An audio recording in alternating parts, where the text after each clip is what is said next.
Hi everyone, I'm Andrea and today I'm going to show you how to draw a Monet bridge. I'm not sure how many of you have ever heard of this artist, but his full name is Claude Monet and he was a French painter that lived from the 1800s until 1926.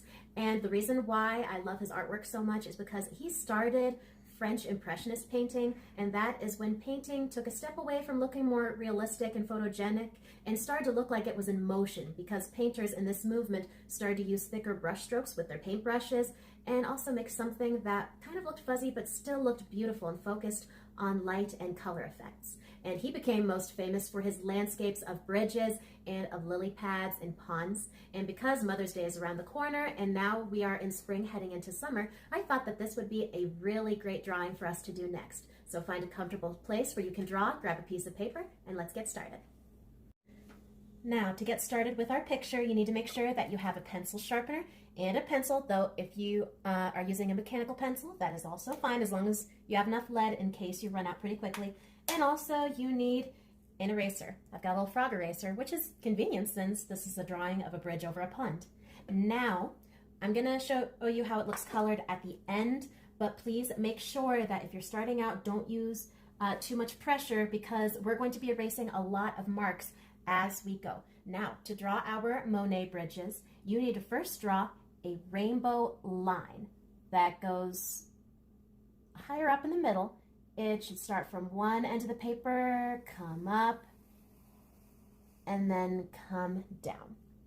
Now, this is going to be the top of our bridge. Somewhere near where you want to have the bottom of the bridge, you are going to draw another rainbow line. Now, if you want your bridge to be a little bigger, don't draw it too close. Decide where you want the bottom of your bridge to be, and then draw another rainbow line. There we are. So now we have the top and the bottom of our bridge. What we're going to do, because we don't want the rails in our bridge to be too thin, like wires, we are going to draw two more rainbow lines, but these are going to be right under the first lines that we drew. You don't have to rush, take your time, and if you need to pause this video at any point, go right ahead.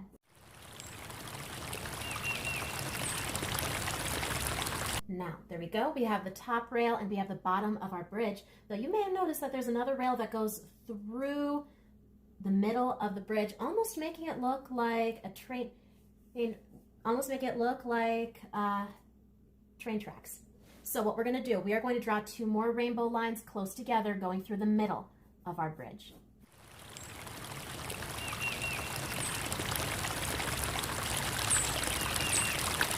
All right, now we have the top, bottom, and the middle of our bridge. Now we need to draw those lines that are going up and down. Those are going to be the vertical lines that we see throughout the bridge. Now, one challenge that you may face as you start drawing the vertical lines is that you can't really get them going straight up and down. One thing that I suggest you do, let's grab a ruler.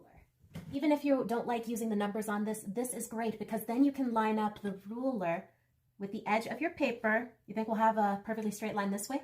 No, you want to make sure that either the top or the bottom of the ruler lines up with the edge of the paper. So this way, you know you're going to get a perfectly straight line. And one thing to keep in mind, you should be facing the paper straight on. There were a couple times I tried drawing these lines way from off over there, and that will affect your perspective. So then you'll be drawing a bunch of slanted lines. So everybody, you can grab a ruler, or you could use another book that you could use a book, and then you could use that to draw straight lines by lining up the edge of the book with the edge of your paper. So now, using a ruler or a book or a magazine or whatever it is you have handy, let's draw some vertical lines so that all these lines that we made here, the top, the middle, and the bottom of our bridge are connected.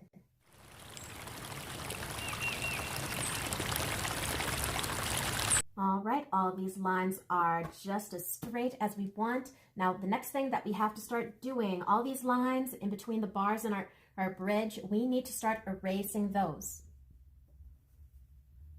If you have to redraw some of those lines, go right ahead. But right now, take your time to erase those lines in the middle.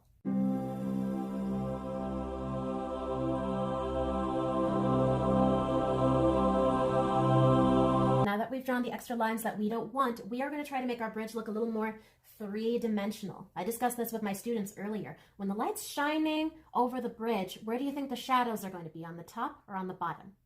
If you guess the bottom, you're right. So under each of these bars that we made for our bridge, you are going to draw a shadow underneath. When we draw those shadows, everything looks more three-dimensional. So what we're going to do, we are going to go across the top and we are going to outline the bottom, making it look like there's shadows underneath the top part of the bridge. Now, do the same with the middle part of the bridge, but remember, should the shadows go on the top or the bottom? Definitely the bottom. Now, last part we have to do is the bottom of the bridge, right underneath. Now, because it's not separated by anything, we are just going to color a bold rainbow line that goes right under. All right, there's our bridge. It's all finished. Now, you don't have to do this, but what I did do to make some extra shadows so it appeared that we were looking at our bridge from one corner, I did do some bold lines on the left side of each of these vertical lines. You don't have to do that, but if you want to do that as I did over here, you can pause the video and color a bold line on the left side of each of these rails that we made. But remember, you're only doing that on the left side of the two lines.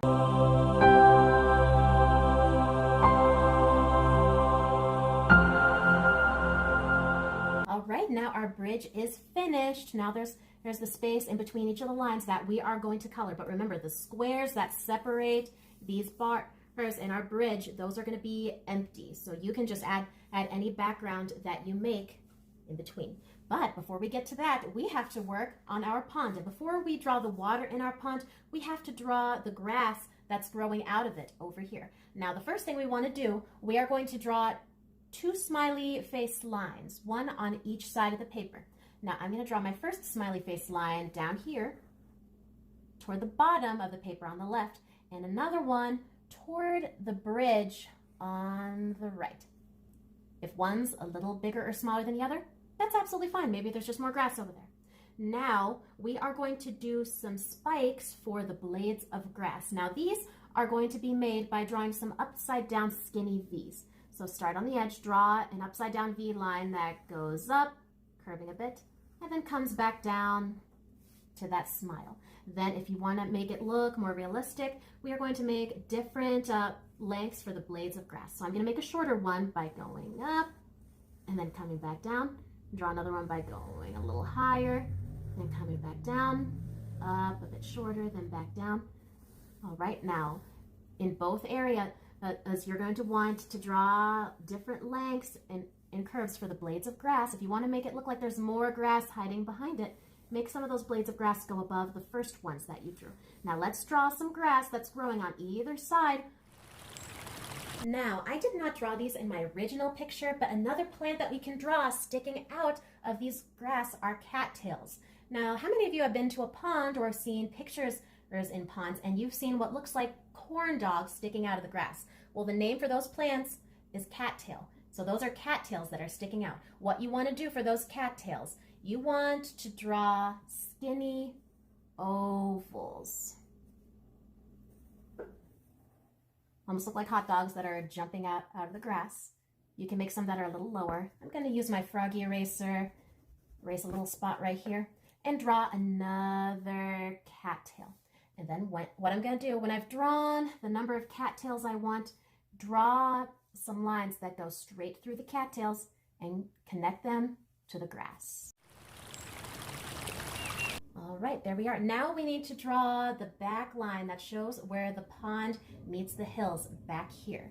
Now this isn't going to be a very strong wavy line. Most wavy lines that are used to make water, they go high up and down, but that's not going to be the case for our pond. It's just going to be a very gentle curving line that slightly comes up before coming back down. Make it disappear behind those cattails and the grass that we drew earlier. There we are. Now, once we have drawn that, we are going to start adding lily pads on the water. Now, the closer things get to us, do they look bigger or smaller? If you said that they look bigger, you're right, because when things are closer to us, they look bigger, but then the farther back they go, they look smaller. Now the lily pads we're going to draw toward the bottom of our paper are going to look bigger. So let's draw lily pads the size that we want and try to draw them in groups, almost like they're making a little trail across the water. Make sure to add some on both sides of your pond. Now keep in mind, as you get closer to those patches of grass that we drew in the water, they should start to get a little bit smaller. So try to make our ovals for our lily pads a little bit smaller than the ones that we drew in the middle of our. Now, as I start to head past the patches of grass that I drew in the pond, let's make those lily pads look small. All right, there we are. Before we start adding any shadows underneath the lily pads, we are going to draw some of the lilies. Now, the lilies, they aren't going to have too much detail. If you ever looked at Claude Monet's paintings of his bridges, the lily pads just look like pretty little pink blobs that are floating on the lily pad. So for this, we're just going to erase the very top of the lily pad and draw what looks kind of like a bumpy circle. Now keep in mind, we do not have to draw lilies on all of the lily pads. That would take a super long time. And even in Claude Monet's paintings, there were only lilies on some of the lily pads in the water. So let's just draw some bumpy little circles on some of the lily pads in the front. And maybe draw a little wavy line toward the top to show where the petals would open. But remember, the farther back we go, the more like teeny circles they're going to look. All right, there are my lilies and my lily pads. The next thing that we want to draw, disappearing behind our bridge, are the hills. Now, instead of making that gentle wavy line back here, we're going to draw some really steep waves that go up and then down to make our hills. But keep in mind, every time that you hit one of those bars in our bridge, you're going to stop because we don't want to add any more marks on our bridge.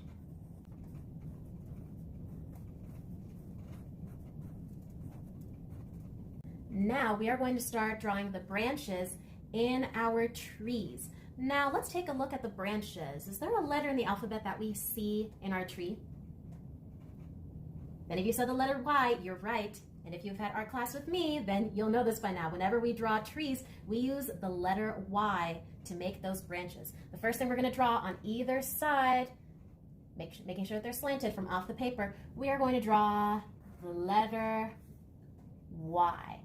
Try not to make them too big because once we're done drawing our trees, we want enough space in the middle to see our sky. So now I've got a letter Y on each side of my paper. Now I'm going to draw 2 more Ys. So now it looks like each of my Ys are splitting into 2 more Ys. And now we're starting to run out of room toward the edge of the paper. So whatever branches you have closer to that edge of the paper, leave them alone. But now, while we still have the space, let's make some more Ys come out of each of the other Ys that we drew. So now we're starting to have more branches. Now, wherever you decide you want more branches, make them split into more Ys. Now take your time to draw your trees so they have as many branches as possible, but remember, we want some space in the middle to see our sky.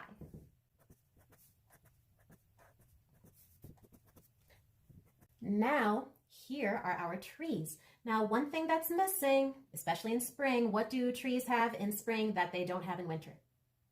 They have leaves. Now, if it was fall or winter, it wouldn't matter, but of course, this is a lovely spring landscape inspired by Claude Monet's paintings, so we need to have some nice leaves in the trees. So what we're going to do, instead of drawing each leaf one by one and getting artist cramp, we are going to draw the entire bush that's made out of all the leaves. So what we're going to do, we are going to use the number 3 to draw the branch. Now I'm going to start over here at the top of the paper, and I'm going to draw a 3 that looks like it fell over. Also kind of looks like a bird over here. But instead of just putting the 1 3, I'm going to draw another one connected to that first 3, then another, and another, and another. Now keep drawing those 3s until you have drawn the green leafy part of your tree. There we go. Now let's do the same thing for our other tree on this side.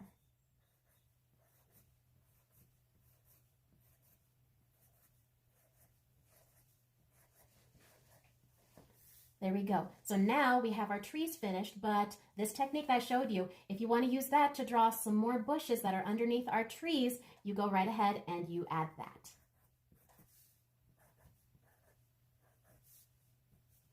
Now, another thing we're going to use the 3 to make is the birds. So we are going to draw some more 3s in the sky to make a flock of birds. However, one thing I want you to keep in mind, to make it look a little more realistic, the birds should look like they have different sizes or like they're farther or closer than some of their others in the group. So what you're going to do, draw 1 3 to make one bird, but then draw a slightly smaller 3 for another, and then a slightly smaller 3 for the other, and then draw a bigger one to add more variety.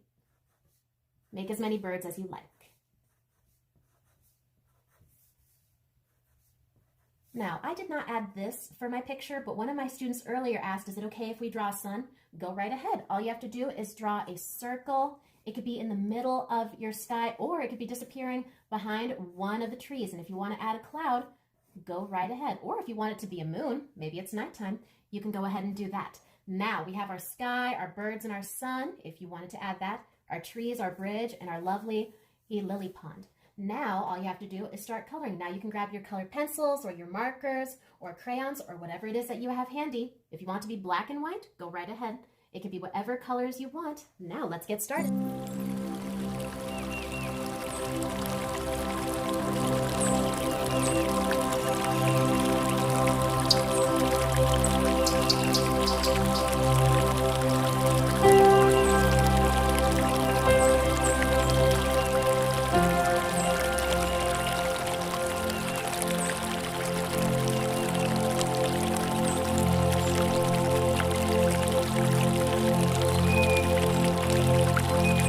There's my bridge. Now, last thing that we do whenever we finish a drawing, we need to add our name or our initials. Today, I'm going to add my name right in the corner. You want to make it big enough so some people might see it, but not so much that takes over a corner of your page. Add a little space at the end of my name, so I decided to add a flower. All right, I think it turned out even better than my last one. Remember, the harder you press, the bolder the colors are going to look.